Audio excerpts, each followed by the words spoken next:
You are listening to the Pens Nation radio show on thepensnation.com. Follow us on Twitter at @thepensnation.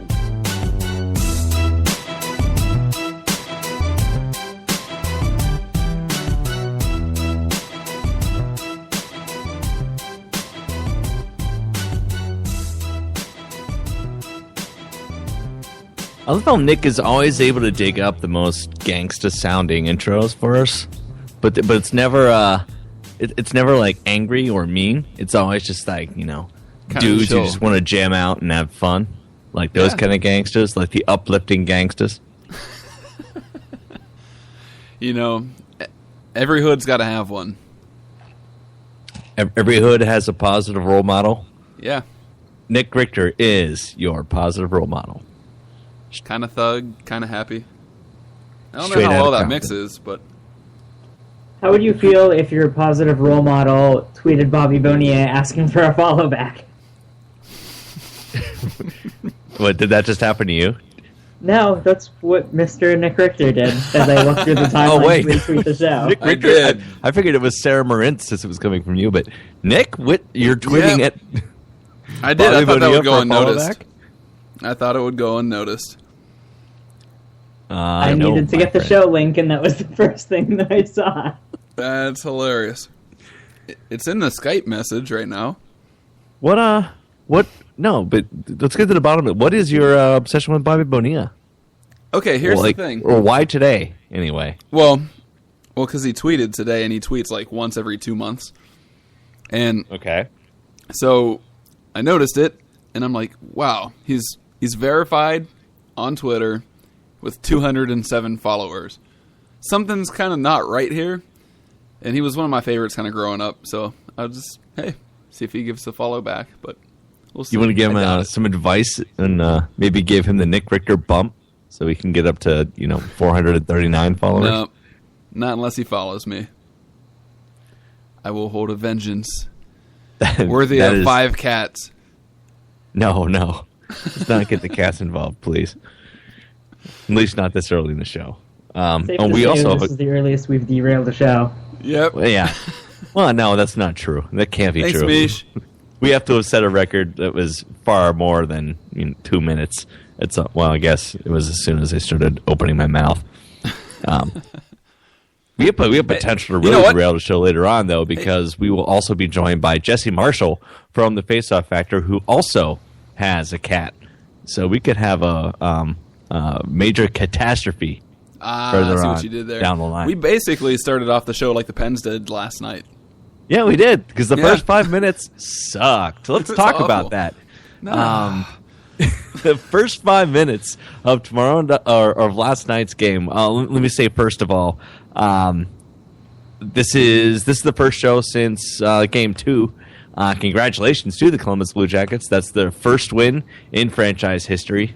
Big night for the city, and it set up a very electric atmosphere, I will say, on Monday night. The team and the city were all very excited about the playoffs being in Columbus, and I don't think it would have been the same type of buzz that it would have been if they came home and they were down 2-0 to Pittsburgh. I still think it would have been bigger than it was against Detroit, but still, actually winning the game and coming home even and feeling like they were still in the series made a huge difference for that team. And that place was rocking. It was. Nationwide Arena was fun, and it reminded me a lot of those, old school Penguin fan bases that, whether it be in the early 90s when the team was first, really had a legit shot at the Stanley Cup, or whether it be late in the 90s when this team was bankrupt and we thought that every game could be the last in the city of Pittsburgh, or if it was the resurgence in the Sidney Crosby of Giddy Malkin years where the team was slowly becoming a playoff contender and a Stanley Cup favorite. And now we get to the point where, it's just like, well, it's another first-round playoff game. When are we going to get these over with so we can get to the real rounds, which is sort of how it's felt, in these past few years. What did you take? I mean, what were your thoughts from that Columbus crowd? I mean, how did it play on TV? I was there, so I have no idea what it was like on television.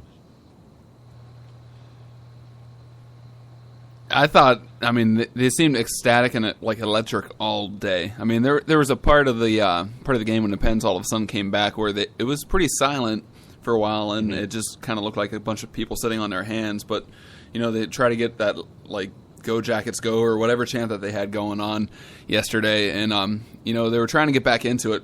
I don't think anyone's really ever questioned Blue Jackets fans for being fans. I've always kind of heard of them as kind of a great hockey market that has yet to hit their stride, and I think this series has been a great thing for them to kind of finally start to gain some momentum and hit that stride. And I think they've nailed it so far. I think they're having fun with it. Getting a win under your belt finally, that feels great. You kind of feel good for them, but not too long. I mean, you don't want to you can feel good for them later, but for right now, I mean, it's a nice uplifting thing for that city because, hey, I mean, they're really fun hockey city, and I would love to see them succeed. And I think moving east has kind of really helped out in that. So, Mitch, what were your thoughts on that? Yeah, I mean, I was definitely impressed with them, especially in the first period. I mean, obviously Columbus got off to a quick start, which helped, but even when the Blue Jackets slowed down, like, the crowd never really got quiet in the first period, no matter what happened. And, I mean, the Blue Jackets were taking penalties and everything, and the crowd was still completely in with it. I was impressed by that because I feel like with the Penguins, at least, I mean, yeah, we're spoiled to a decent degree, but especially in Consol Energy Center, you really need something on the ice to happen for the crowd to actually get loud. Like, it needs to be a bad call or a missed call or a goal or something along those lines. Like, they aren't just going to create noise on their own in general anymore. Mm-hmm. Columbus, though, I thought it was pretty much self-sustaining, and that's what I was impressed by with them. And I think you kind of pointed up some of what I was thinking last night was that it's a blessing and a curse to have a fan base that is a little bit more savvy to the game and understands the game a little bit better, because there were times where the crowd would just go crazy, and I'm thinking, why? Like, why are they cheering this? Because, like, they're basically cheering Jack Johnson getting out of position to make a hit. Like, it.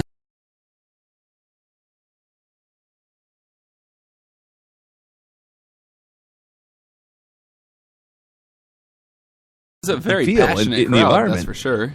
I mean, they're very passionate kind of about their game, and, they finally have something to be excited about. It's kind of like the Pirates, up against St. Louis, like the fans are still excited about them going so far into the playoffs, but, like they ended up having a few bad games, but fans are still pumped about it. So one thing I did notice about it seemed like a very young crowd, actually. It felt like a collegiate crowd almost. It was. There were a lot of young people, but I'll say that there were plenty of 40-somethings who were there, who were drunk, and who were making a lot of noise at the same time. It wasn't just the young crowd. So I know sometimes we could say that we've priced out the younger fans in Pittsburgh in some ways, even though we continue to market to them like mad. But at the same time, we can't really use that as an excuse for it.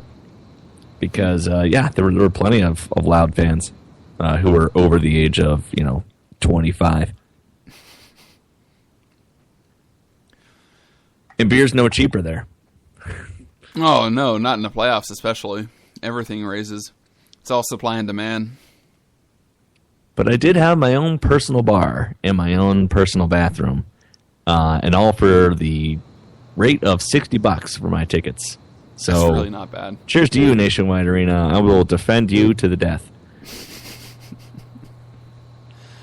Are you supposed to be invading it? No, I invaded it, but I took advantage of the beer that they had available to us. But thinking about attendance too, Nick, you picked up a stat from earlier that I was sort of interested in talking about. What was that? Yeah, I guess the Indians game tonight had 8,800 in attendance. That is insane, especially when you think about like people railing on NHL teams for their attendance, like the Florida Panthers. Like all of a sudden you look in Major League Baseball, and that's kind of happening there too right now. It's kind of interesting. Yeah, and we look at attendance averages across the National Hockey League, which let's remember are every NHL rink it has a lower capacity than what you do in Major League Baseball. The highest being Chicago, 22,623 from this past season. The lowest being Phoenix, which was 13,775.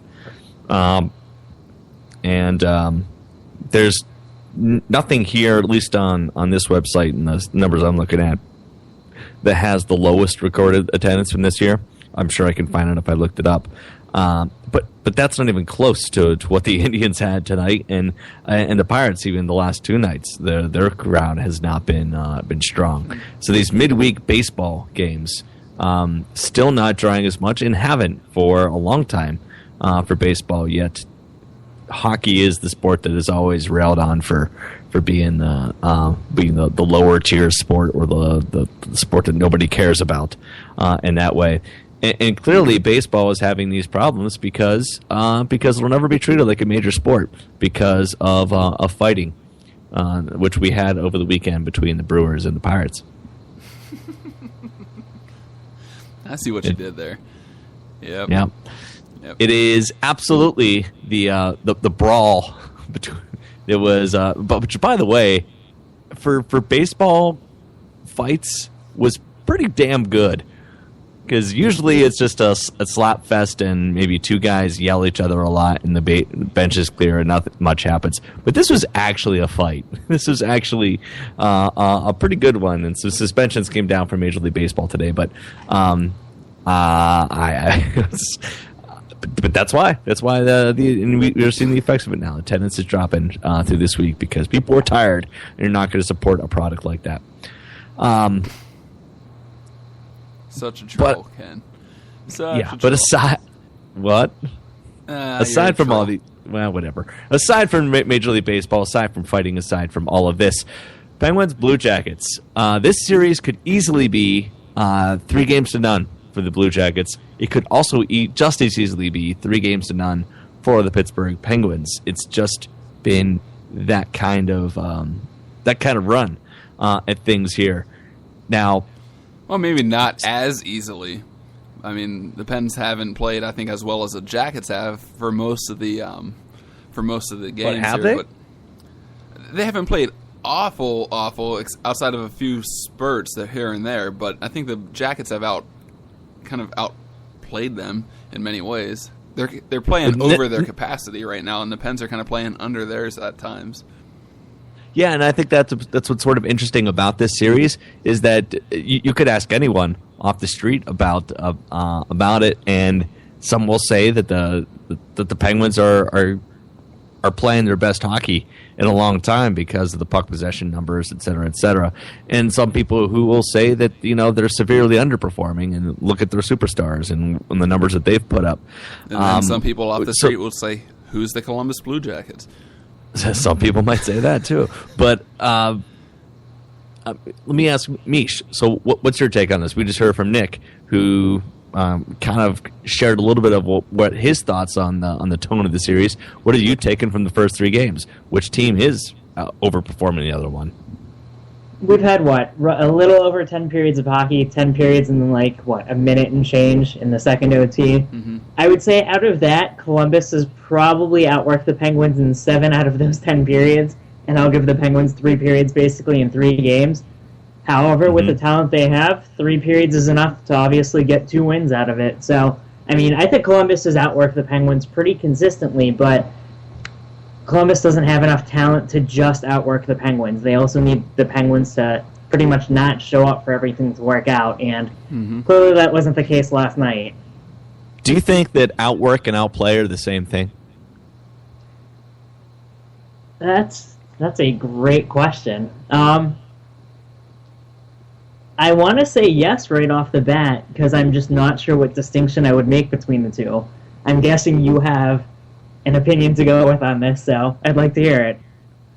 I do sort of, because I absolutely agree. I think it's one thing. There are a few things in hockey that are black and white, but if I'm asking the question, who has outworked the other team in this series, I don't think there's any question about it that the Columbus Blue Jackets have definitely outworked the Pittsburgh Penguins. But have they outplayed the Pittsburgh Penguins? I'll just look at, forget about the first two games. Just look at last night. I thought the Penguins outplayed the Blue Jackets for 2.5 periods of that game, but they did not outwork them. And that kind of comes down to a little bit of coaching, and we're going to talk about that a little bit more once Jesse Marshall comes on, and the style and approach that they take, depending on whether they have the lead or don't have the lead. But also just the fact that, look at shots on goal. Shots on goal were 2-1, in favor of Pittsburgh throughout that game. And outside of that first opening 5 to 10 minutes, the Jackets didn't get much going again until that fluke of a goal that was scored in the third period. And so, to be honest, I do sort of think that there is a difference between outplaying and outworking. Outworking, Columbus has definitely been there from the start, but I don't feel that they've outplayed Pittsburgh. Man, one team that is outplaying everybody right now, unfortunately for Mish, and is the San Jose Sharks. It's bad. It's 1-0 already. That was such an odd goal. That was pretty much a knuckle puck. The bounces LA has gotten in this series have been so frustrating. I agree. What are you going to do there? It's so bizarre. It's going to turn into a podcast of me melting down. That's fair. What's kind of strange here is if you watch how the Kings series is unfolding right now and how it's just a meltdown fest, it's almost like Flower was against the Flyers, or like similar like stretches too. Like if you look at the Stanley Cup appearances, or the Stanley Cup appearance for the Kings, and a couple years later, then all of a sudden, what happened to Quick? All of a sudden, he's letting like really bad goals in, and you can't really count on him. It's the same way the Penguins kind of unfolded there for a little while too. I don't like that. I hate seeing that, especially from the Kings too. It just kind of dumbfounds me. I want to call out a difference on that, and sadly, it doesn't help my case with Quick. But yeah. LA plays, a very strong defensive system, which has broken down several times over the last 2+ games now. But at least with Fleury, like Dan Bylsma's system has never been kind to Fleury. That's just a truth of what it's been for years at this point. And I've always been curious what Fleury would be like in a system like LA's, where he would be pretty well protected. However, apparently LA can't do that, and Quick's not succeeding under that at the current time. So who knows? And it's not as if a few softies have been immune to Jonathan Quick throughout his career either. He this isn't a new thing in these last three games. There's a history there with Jonathan Quick in some of those goals. Yeah, first game of the season, he had that one where he went out to play it off of his stick and it bounced right into the net. So You're right. He does let up soft goals, but I guess usually the team is there to back him up a good amount, and it is not there right now. I do love the Kings tweet, though, right now. Shredder. That's pretty classic. The Kings dominate Twitter. No matter what happens, win or lose, they will always win that.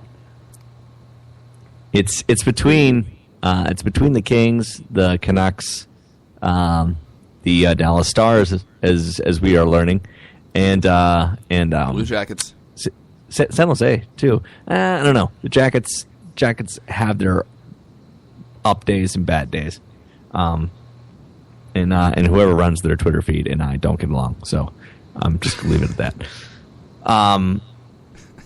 But since we're looking at the Penguins and Blue Jackets series, and we talked about that, I wanted to kind of put it all into a little bit more perspective too, because as Penguins fans, sometimes you tend to focus on just your series and what's going on, and thinking that all the Penguins' problems are only or all exclusive to them. Obviously, the LA Kings are having their problems right now. That's a pretty good hockey team. That's a pretty good hockey team that might not be seeing more than one round of hockey, but it's a pretty good hockey team. New York Rangers and Philly Flyers in that series, and the Boston Bruins, and what's happening there with Detroit. Now, Detroit came out strong. Game 1, took Game 1, and it sort of seems like ever since then they've run out of steam, doesn't it? When you score 2 goals in 3 games, you could say you're running out of steam. maybe from the start. I mean, winning a game 1-0 was, it's one game, but since then they've scored one goal in the next two. So it's very similar to the way the Pens played against the Bruins a couple years ago. They just kind of smothered their chances, and that's kind of what's kind of happening right now with Detroit. They're not getting the opportunities that they need to cash in on. So we'll see. We'll see how this really pans out. I mean, Detroit's a good veteran team. Maybe they can get past that. Maybe they can make a series of this still, but it's not looking good for them right now, is it, Mish?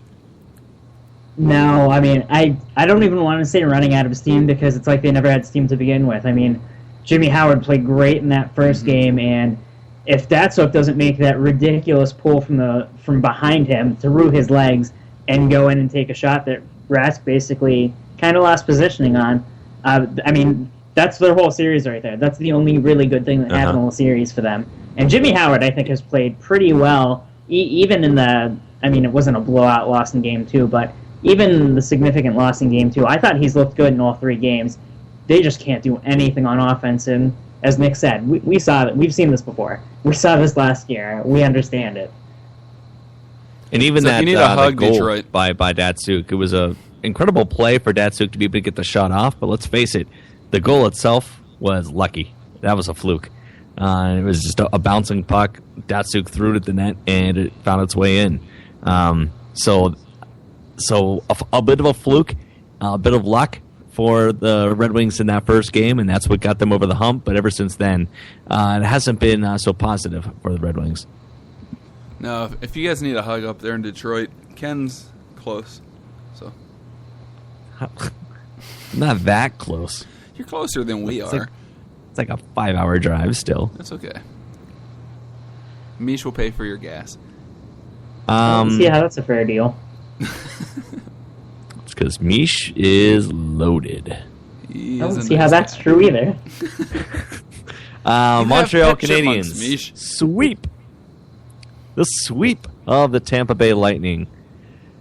How unfair was this series? Because Montreal Canadiens and the referees clearly bullied their way to a victory in this matchup.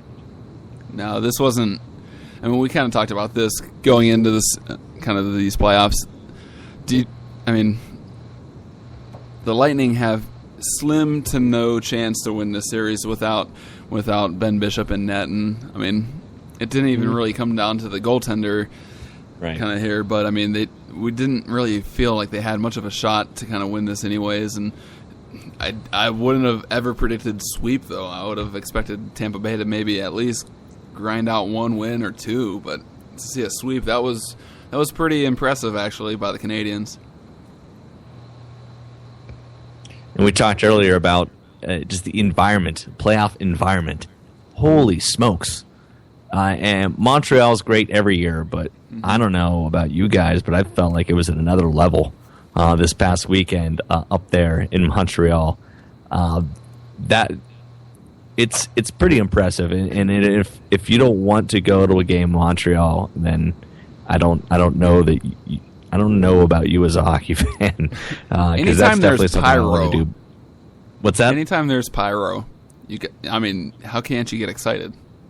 Yeah, that torch and the flames on the ice. You're already winning once you start with that. The torch is cool. Now, one thing that I'm getting really tech dorky and all that kind of stuff with this, but the on ice projection, but they completely tricked everybody with it though, because they actually projected the image onto the ice before the lights went down. So then the actual image that was being projected down was just an overlay that looked like the rink itself, and then it just started to ripple. And it started to move the circles around and move and change the colors of the lines and stuff. It was trippy. It was really, really cool. I applaud the game ops of Montreal, and I want some of the drugs that they're on because it was inspired. Wow. Mish and I were talking about this a little bit on Twitter earlier tonight, where the Pens used to do that. They used to make these great on-ice displays. This season, they didn't do it, though. It's kind of a head-scratcher.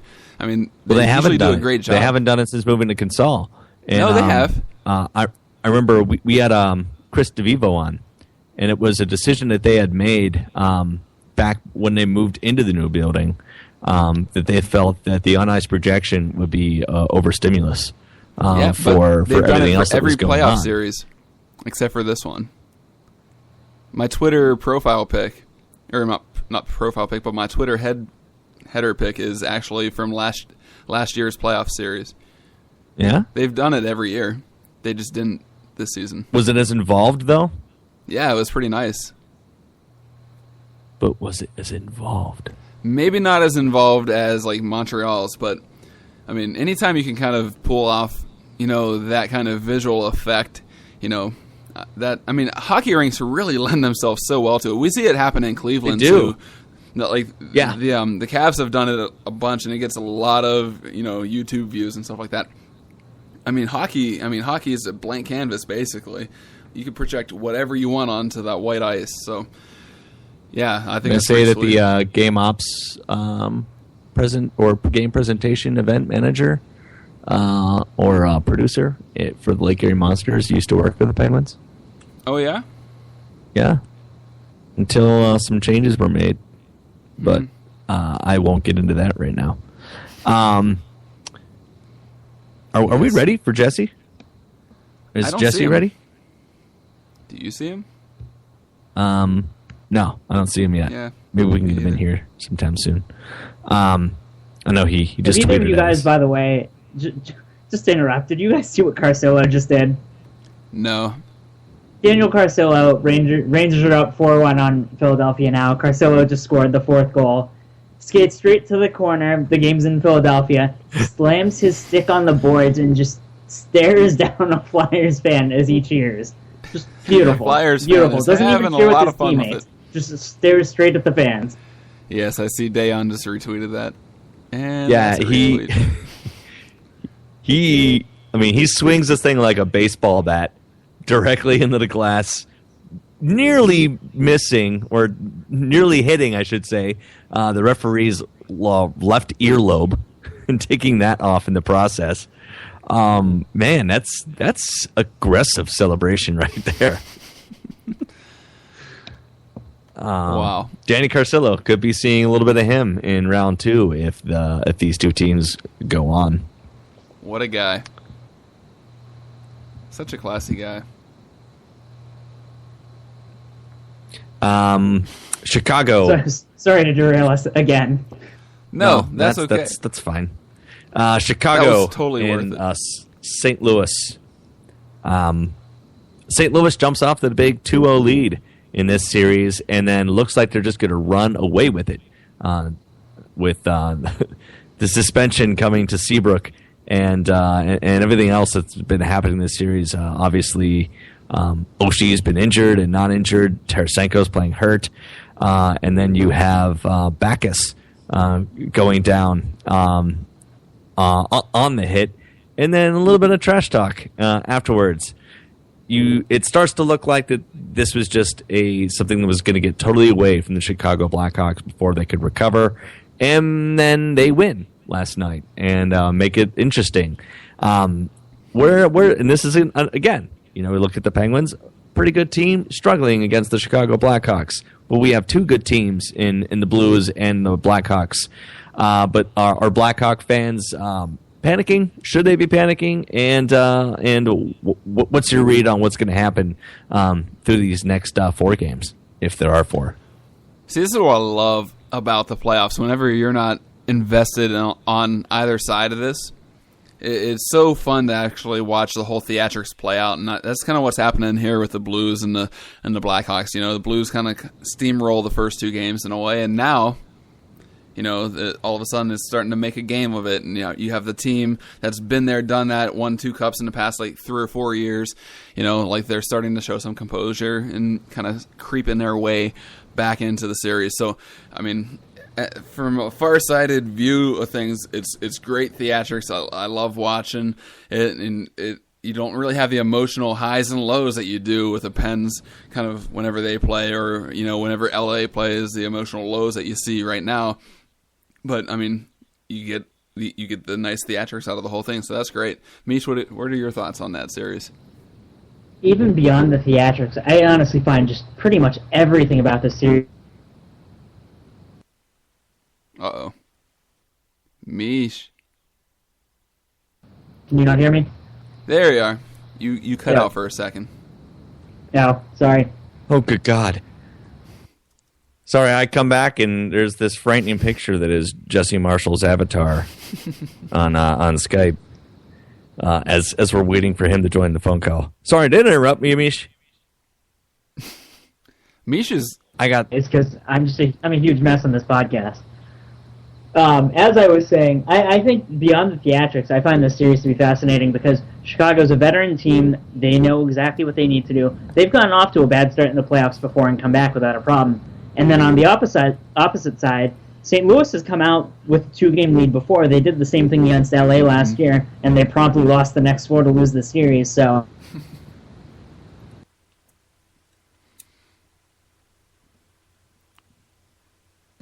have to respect Chicago. And you got to wonder if St. Louis is quite ready to handle this yet. Yeah, and that's going to be one thing to look at. I mean, this isn't a team that has had or has had a lot of playoff disappointment in the last few years. Can they close the deal? Can they finish it off? And can they do it against a team that has a lot of experience in doing that in the Chicago Blackhawks? That'll be like a real test to see whether this team is for real or not.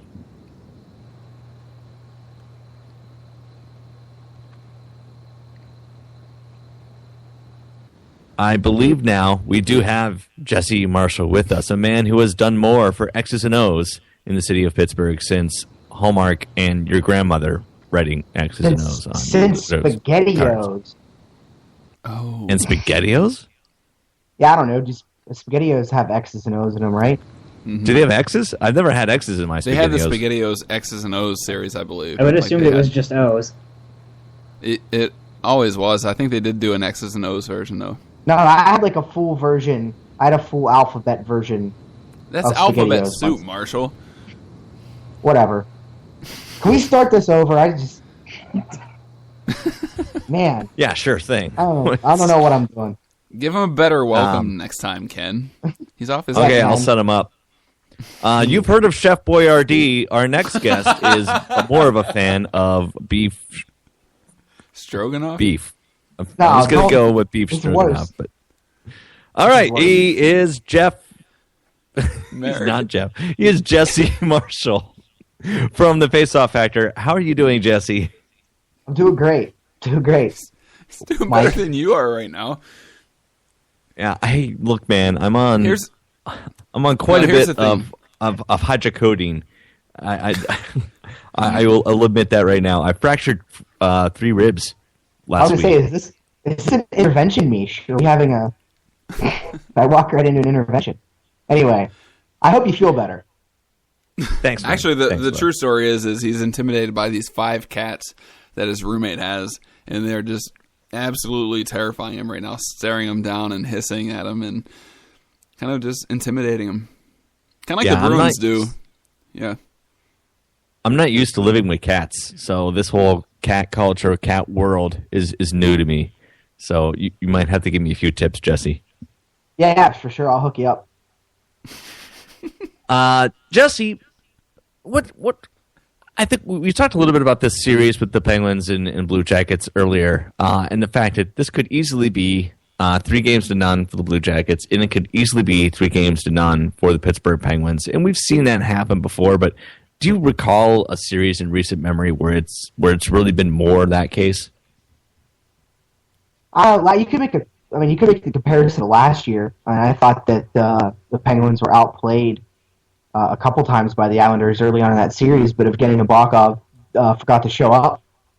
So I think in a sense, I'm drawing a couple parallels, I think, a little bit to last year, but, more so this year, I think it's just been the Penguins have, and I don't want to take anything away from Columbus because I think they've played extremely well. They've been the more physical team. I think they've played with a lot of speed and grit, and there's a lot of good things to write home about there for them, but I think the Penguins have killed themselves a little bit in this series. I think they've overthought the power play. I think they've got lackadaisical times on the power play. I think they've been terrible on the penalty kill, and I think they've turned the puck over too much. So It's one of those situations, like you said, it could easily be 3-0 Penguins, but at the same time, save a couple key stretches of hockey, probably make the argument that it could be the other way too. So I think that last night served the purpose of swinging the tide in this series in a big way. So for me, I look at Game 4 and think, it's the onus is on Columbus now. They've thrown everything in the kitchen sink at the Penguins so far and haven't been able to steal those wins. So I think tomorrow is huge in the sense that if the Penguins are kind of feeling it right now, when they come out and get on Columbus early, this might be the first time we see that dreaded 2 or 3 goal lead not come back to bite a team in the rear. Let's talk about the power play for the Penguins in particular, because if there's Columbus has done a lot of things well in this series. One thing that they have not been is discipline, and they've given up plenty of opportunities for the Penguins to really do a lot of damage, but they haven't. And worse than that, they've given up quite a few shorthanded opportunities and a few shorthanded goals as a result of that. Now, we see a few changes being made in the power play, but it's all mostly personnel. As far as what the Penguins are doing on the power play, they haven't really done anything to get away from the overload. Have you seen any changes aside from personnel to the Penguins power play? And is it making any kind of difference right now? Well, no, I think they're still playing, the same way that we expect them to play. They have normally one guy manning the point, and they have 2 offhanded, one-timers on the strong side of, each wall, a little bit of a rover in the middle with James Neal, and that net front presence, in front to kind of clog everything up. I think the key, Ken, is this has happened to the Penguins frequently with this setup. This is not something that is relatively new. This isn't something that Columbus has innovated. The Penguins' power play only works if the puck is operating at the dots or lower. And the risk that you run with having those 2, offhanded one-timers, there's 2 guys on the wall and 1 man at the point, is that a super aggressive penalty kill is going to drive the puck high. And what you end up with is 3 guys standing at the defensive blue line. That's where Columbus is killing the Penguins.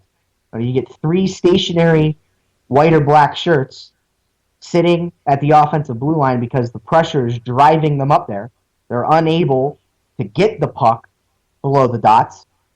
And you end up getting the guys that are low become outmanned, and the guys that are up top are stationary and in a prime spot to turn the puck over.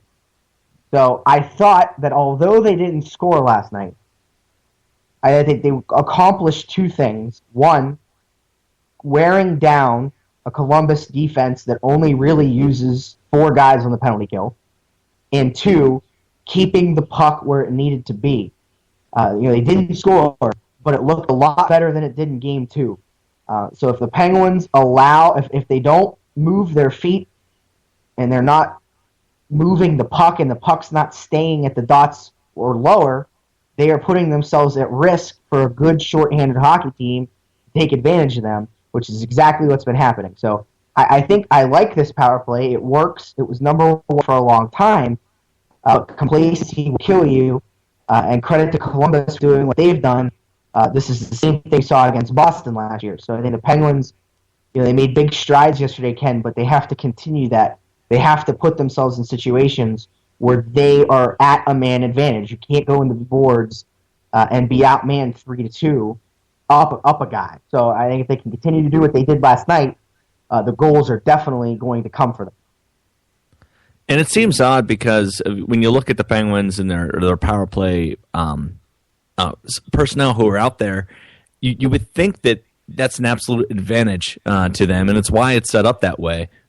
Because you have guys like Crosby and Kunitz and people who do work so well down low, whether it be behind the net or right in front of the goal crease or right on the goal line, and people who really dominate play down there.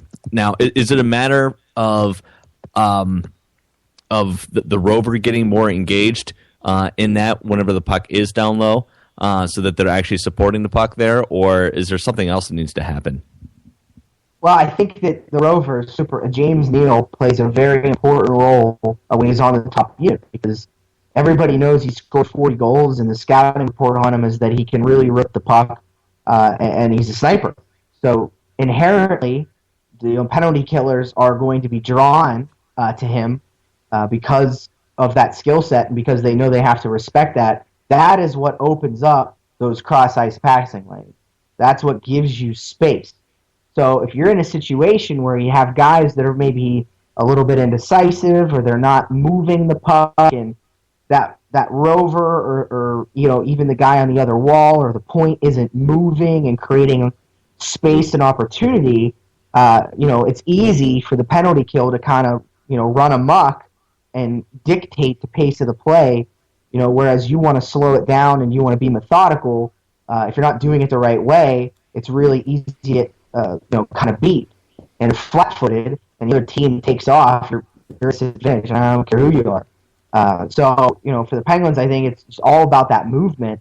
And I didn't agree with the decision to put out 4 forwards on that power play in Game 2. I saw it happening, and I thought, this is a situation where I'd like to see a guy like Paul Martin, go out there with a Matt Niskanen and just sit on this thing, just eat this 2 minutes off the clock. So I think it's a situation where you've had a guy like Chris Letang come back. Evgeny Malkin was out. He came back. Even Chris Kunitz missed time down the stretch. He had a couple nights off. I think that it's a timing issue and just getting that feel of it, trying to not be too fancy. I think for the Penguins, it's all about moving your feet and staying engaged, winning 50-50 puck battles, and making the penalty kill skate more than they have to, which they did last night. So again, an encouraging sign. And that's what we see when we talk about the idea of the Columbus Blue Jackets outworking the Penguins, and that's a situation where that's happening is on the power play, and why and as you mentioned, it did improve through last night, and by the third period, obviously the score helps, but I was feeling a lot better about the way that this team is playing hockey. Go ahead, Nick. Well, it's not just 5-on-5 or power play. It's 5-on-5 too. They seem to be really keeping the Pens around the perimeter and keeping all their chances on the outside, aren't they, Jesse? Yeah, I think so. I think that that's been their goal. It's the goal of any team the Penguins happen to play right now.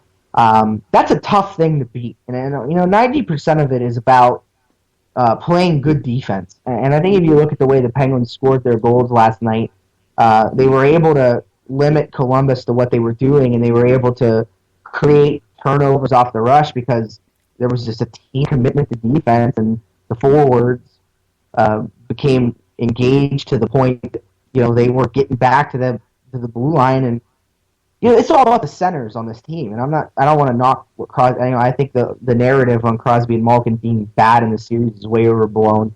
They haven't scored, but they've been pretty phenomenal at even strength. But when those guys get going and they're able to get back early and disrupt the play and force turnovers at the blue line, you don't want to. There's nobody else I'd want to have playing off the rush. So I think that the way to beat that is to be better defensively. If you push and you're cheating off ice, or you're waiting for that stretch pass, or you're not working hard in your own end, when you get the puck on your stick, you're in an immediate disadvantage in the neutral zone. So I think for the Penguins, it's not allowing that setup to take place. And I tweeted last night that the Penguins, Columbus was running a 1-4 there for a while. They had literally one forechecker with 4 guys at the blue line, and I said, this is the Penguins, facing their demons. This is the thing that they're not supposed to be able to overcome. A day later, nobody's talking about that. They beat it. They did it. They did it by playing defense, and there's probably not a guy in the organization happier to see that than Jacques Martin. I was just about to ask you about that too, because it really seemed like the Blue Jackets completely changed their approach to this game. We saw in Game 1 too, when they took the 2-goal lead. They backed off. They did play the 1-4. And something that I think that the Blue Jackets have done extremely well is, when this team forechecks, they come at you and they don't stop. One thing that the Penguins defensemen hate is exactly that. those pesky forecheckers that force you to make a decision. And we've had a lot of plays this season where the defensemen have made a poor decision and copped at the puck for a bad turnover. It's led to a goal or at least a scoring chance for the opposing team. It seems a little odd for the Jackets to back off that at all and play the 1-4 and be passive, because then you're basically just clinging on for dear life, and that's what the Blue Jackets were doing. And as soon as the Penguins scored one goal to make it a little bit more even, they went back to the old style of play for a brief period of time. Are you noticing the same thing? Is that really what the Blue Jackets should be doing in that situation? I mean, I know that you're saying it's the Penguins' nemesis, but I sort of see it as, that's actually beneficial for the Penguins. Well, what was funny was, and this is anybody that was listening to the radio broadcast last night, I always try to get a little sync going there. Bill Bork mentioned this at the top of the game. And the Penguins came out in the first 2 minutes and they played a little trap of their own. They came out and they tried to get three guys at the blue line, and what happened was, the defenseman, not really being used to being in that situation, played a little too deep and became a little too passive, and they got eaten alive. So it's a risky run, Ken. I mean, that's the way it goes. And there's only, you have to be a certain kind of team, to pull that off. I mean, the Boston Bruins are probably the model example. I think the Detroit Red Wings are another one, ironically enough. I think the Montreal Canadiens do a pretty good job of it.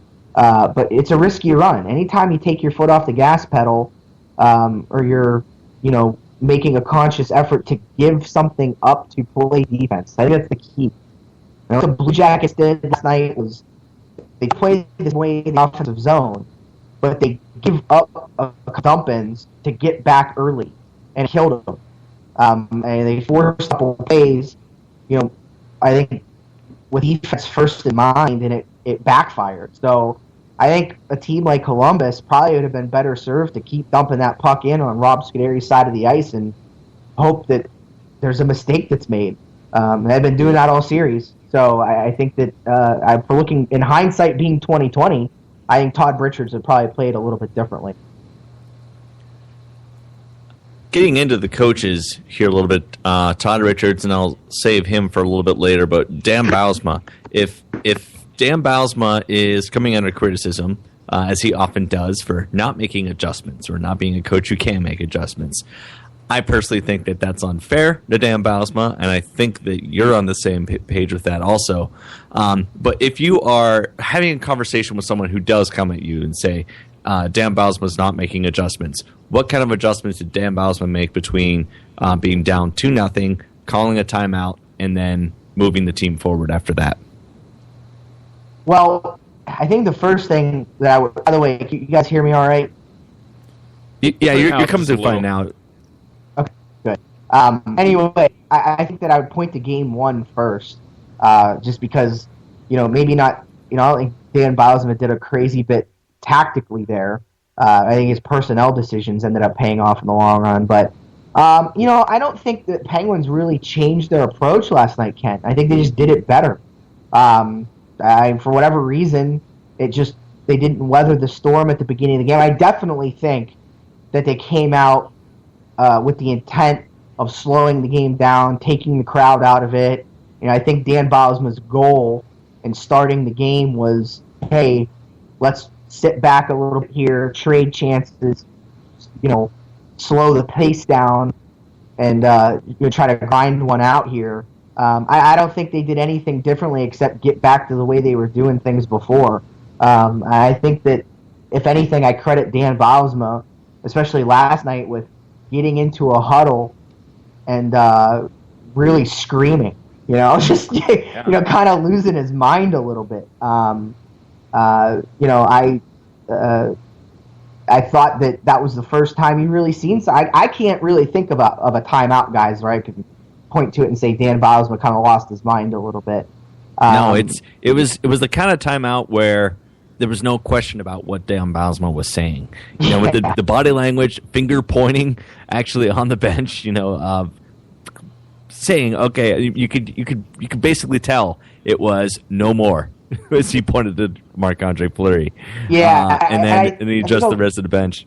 I think a lot of people were like, "Oh man, he was yelling at Fleury." I took that as like a motivational thing. Like, you're going to shut the door, and we're gonna. What a weird series for Marc-Andre Fleury. So bizarre. I mean, the guy has found himself in a million situations. I think the only bad goal he's let up was the Boone Jenner goal last night in the first one. I think that's probably one he'd want to have back. And even then, there's definitely things that happened defensively that were also not good.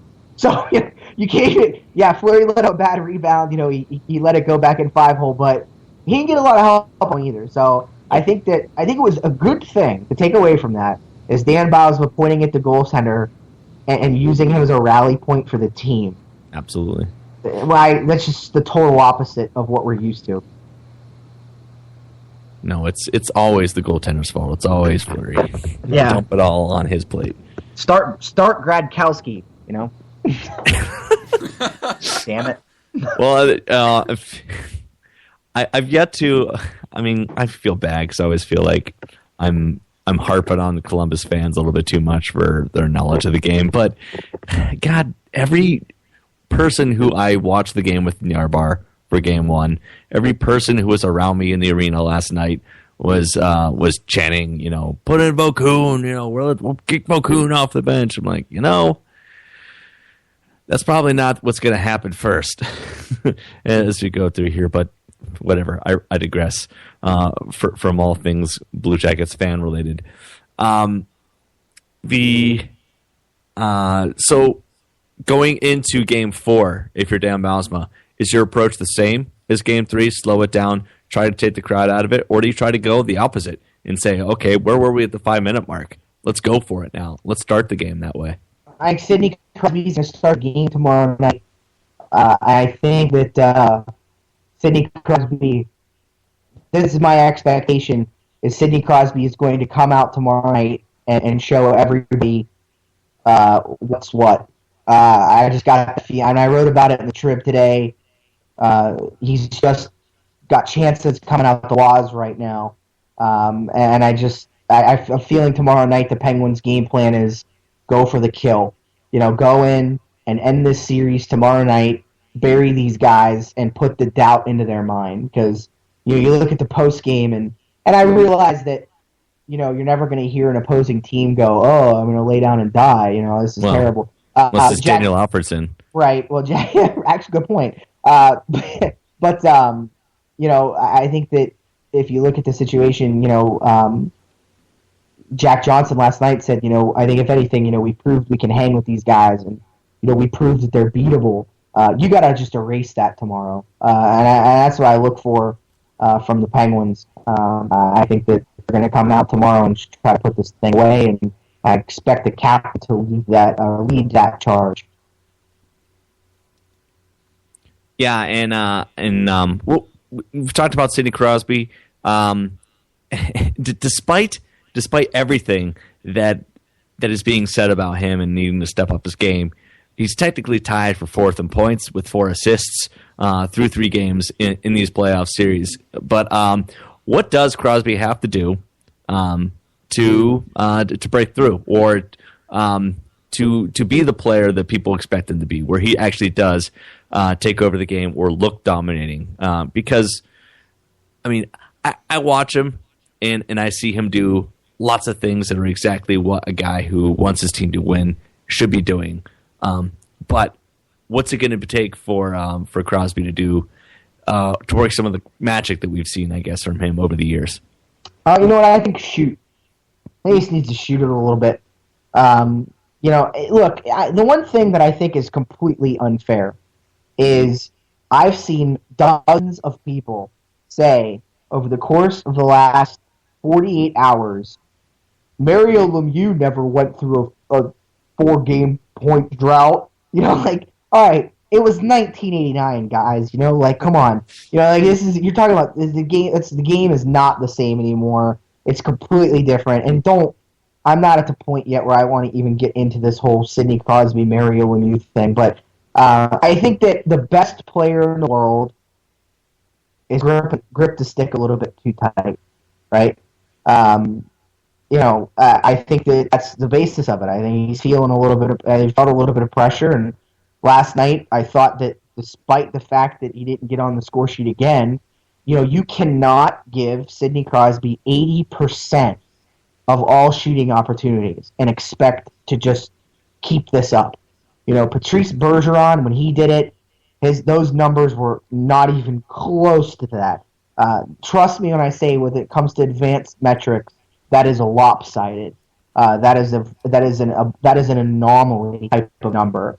So it's not sustainable, for Columbus to be able to do that. They just can't keep this up and expect to hold Sidney Crosby off the scoreboard. And you know what, guys? I'll tell you this too. In retrospect, Todd Richards said, I saw the success other guys were having against Sidney Crosby, and I decided that it wasn't worth it to pursue the Dubinsky matchup anymore. You know what I think he meant by that is Brandon Dubinsky's getting his lunch handed to him, and I can't justify continuing to play him solely against Sidney Crosby. That's the reality of it. I mean, Crosby, almost a 70% Corsi 4 percentage is serious. It's just not work. Whatever Columbus is trying to do against them, he hasn't scored, but it's not working either. So I think that again, the floodgates are going to open here at some point, and I think that Sidney Crosby, it's just not going to. This is not sustainable for the Columbus Blue Jackets, and I expect to see that change. Jesse, we have to have you on again because we're getting into a topic here about advanced stats and Corsi in particular, and they're numbers that really have not been flattering to the Penguins during the stretch run, and really throughout the entire season in a lot of ways. But we're seeing a little bit of a different trend here in these first three games of the playoffs. So while there are a lot of people who want to jump off a bridge, technically these numbers are let's say favorable for the Penguins and mean good things as if you're a Penguins fan and looking towards a deeper run in these playoffs. Without going too far, would you agree with that?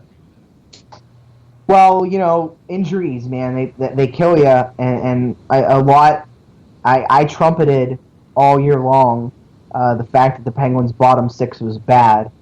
I thought, that's just common knowledge, and the numbers and the eye test all told you that. But if you think about it, when you have guys like Evgeny Malkin, I'll even say Joe Vitale, James Neal, the top six in general, when you get those guys healthy, it affects every other line.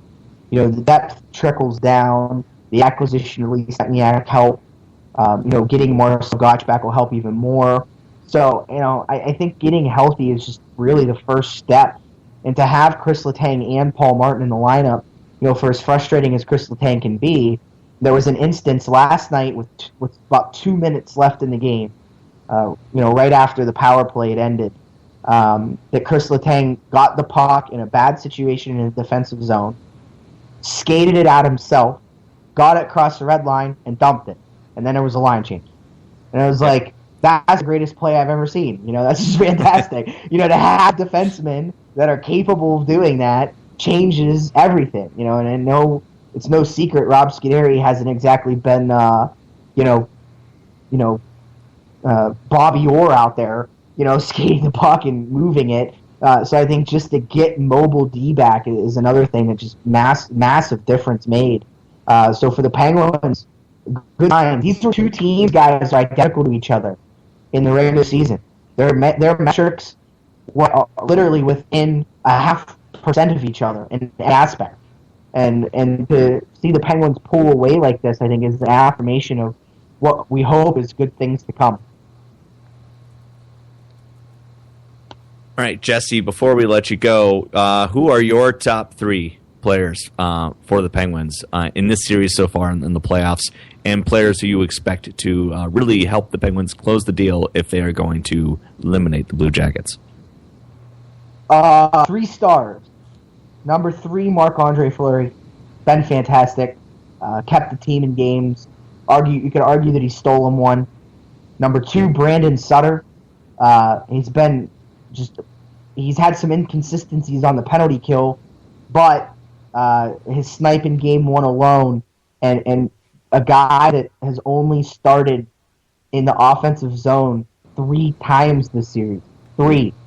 That's brutal. Absolutely brutal. So I'm going to go Brandon Sutter for what he's done at all 200 feet. And my number 1 star of this series, Matt Niskanen. He had a rough start last night, but what he's done on the power play has been unbelievable. And his ability to shoot the puck on net is just uncanny to me. Maybe the best on the roster. I don't know if you can argue that at this point. I love Chris Letang. His shot is lethal, but it's also, dare I say, inaccurate. He just winds up and rips it, and if it hits the glass, hey, I tried. But Matt Niskanen's ability to keep the puck on the ice has been fantastic. And, last night was the first time he'd been on the ice for an even strength goal against. He's been with Oli not a bit of a shutdown pairing, just limiting shot opportunities, generating offense. They've been kind of a jack of all trades where the other defensive pairings have at times kind of just been disasters. So for me, Matt Niskanen, man, just been unbelievable, and I expect, I think, to continue. I keep Marc-Andre Fleury's name in there. I don't expect what he's done to change. I talked to Sam Kassan this week about Mike Bales and the role that Mike Bales has played in this, and I think he's been a fantastic presence. And I also, 7-1 and 87. I think ultimately when this series gets closed out, they'll be the ones putting the last nail in. So rightfully so, and good for them. They've earned it, and they've both been good. So for me, I think this series is going to be finished by those two collectively. One thing that I'm really impressed with Matt Niskanen in this series and this season in general is really just his ability to get any shot off at any time.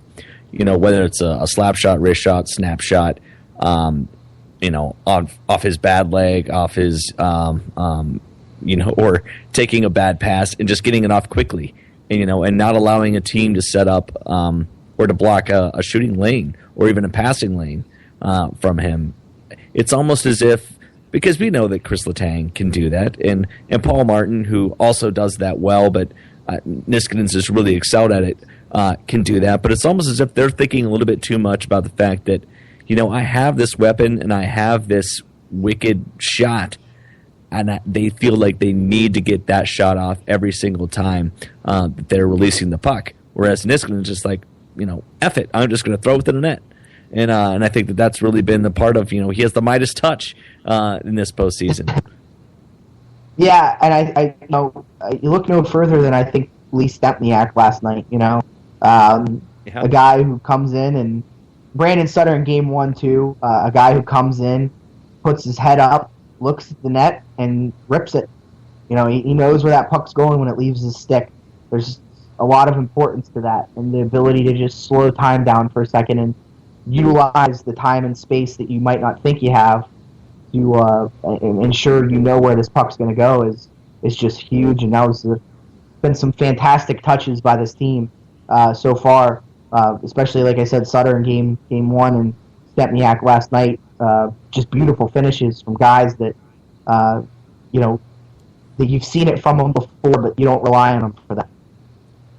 Really identical areas on the ice on very similar situations there too, but for Sutter and Stempniak. But they both pucked the puck in a different place, and you got to think as much as Bobrovsky seemed to be dialed in early on last night's game. Statue of Liberty, Ken. Statue of Liberty. Oh, Karma is real, guys. Karma is a real life thing.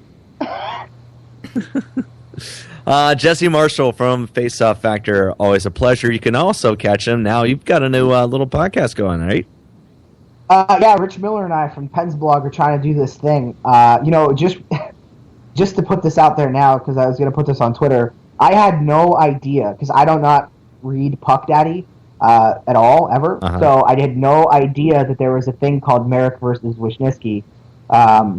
now I feel really stupid having a podcast named Miller versus Marshall.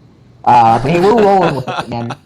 We're rolling. The only other option we have, we're still considering the idea of changing the name to Fancy Talk, which I also like. But yeah, probably should be out another one out this weekend. I'm thinking maybe Sunday. So keep an eye out for that. We'll do, and we'll also we'll make sure we follow up on this advanced stats conversation, and hopefully by the time we're able to do that, also have a little bit of time in between round 1 and round 2 to break down everything Penguins and Blue Jackets. Jesse, thanks again for having us on the show. Well, for having you on the show. Hydrocodone is a hell of a drug.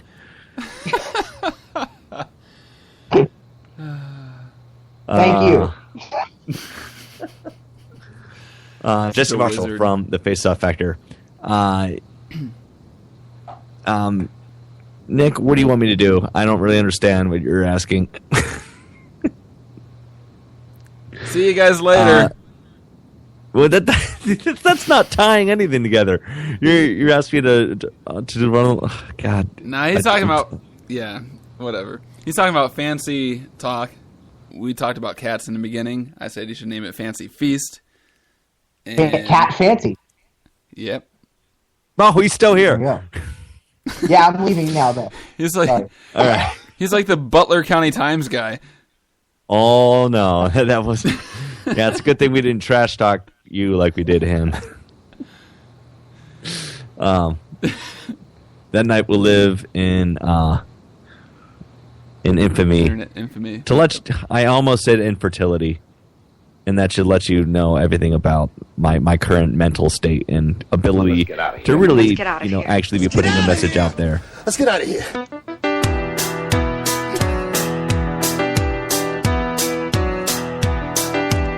Been a rough night, Ken. Just as I thought it was going alright, I found out I'm wrong when I thought it was right. It's always the same, it's just a shame, that's all. I could say day and you'd say night. Tell me it's black when I know that it's white. Always the same, it's just a shame, and that's all. No more drugs, I Ken. could live, but I won't go, though my heart might tell me so. I can't feel a thing from my head down to my toes. It's the oxycodone. Me looking at you with you looking at me. It's always the same, it's just a shame, that's all. Turning me on, turning me off, making me feel like I want too much. Living with you is just a Brandon Sutter. Fat.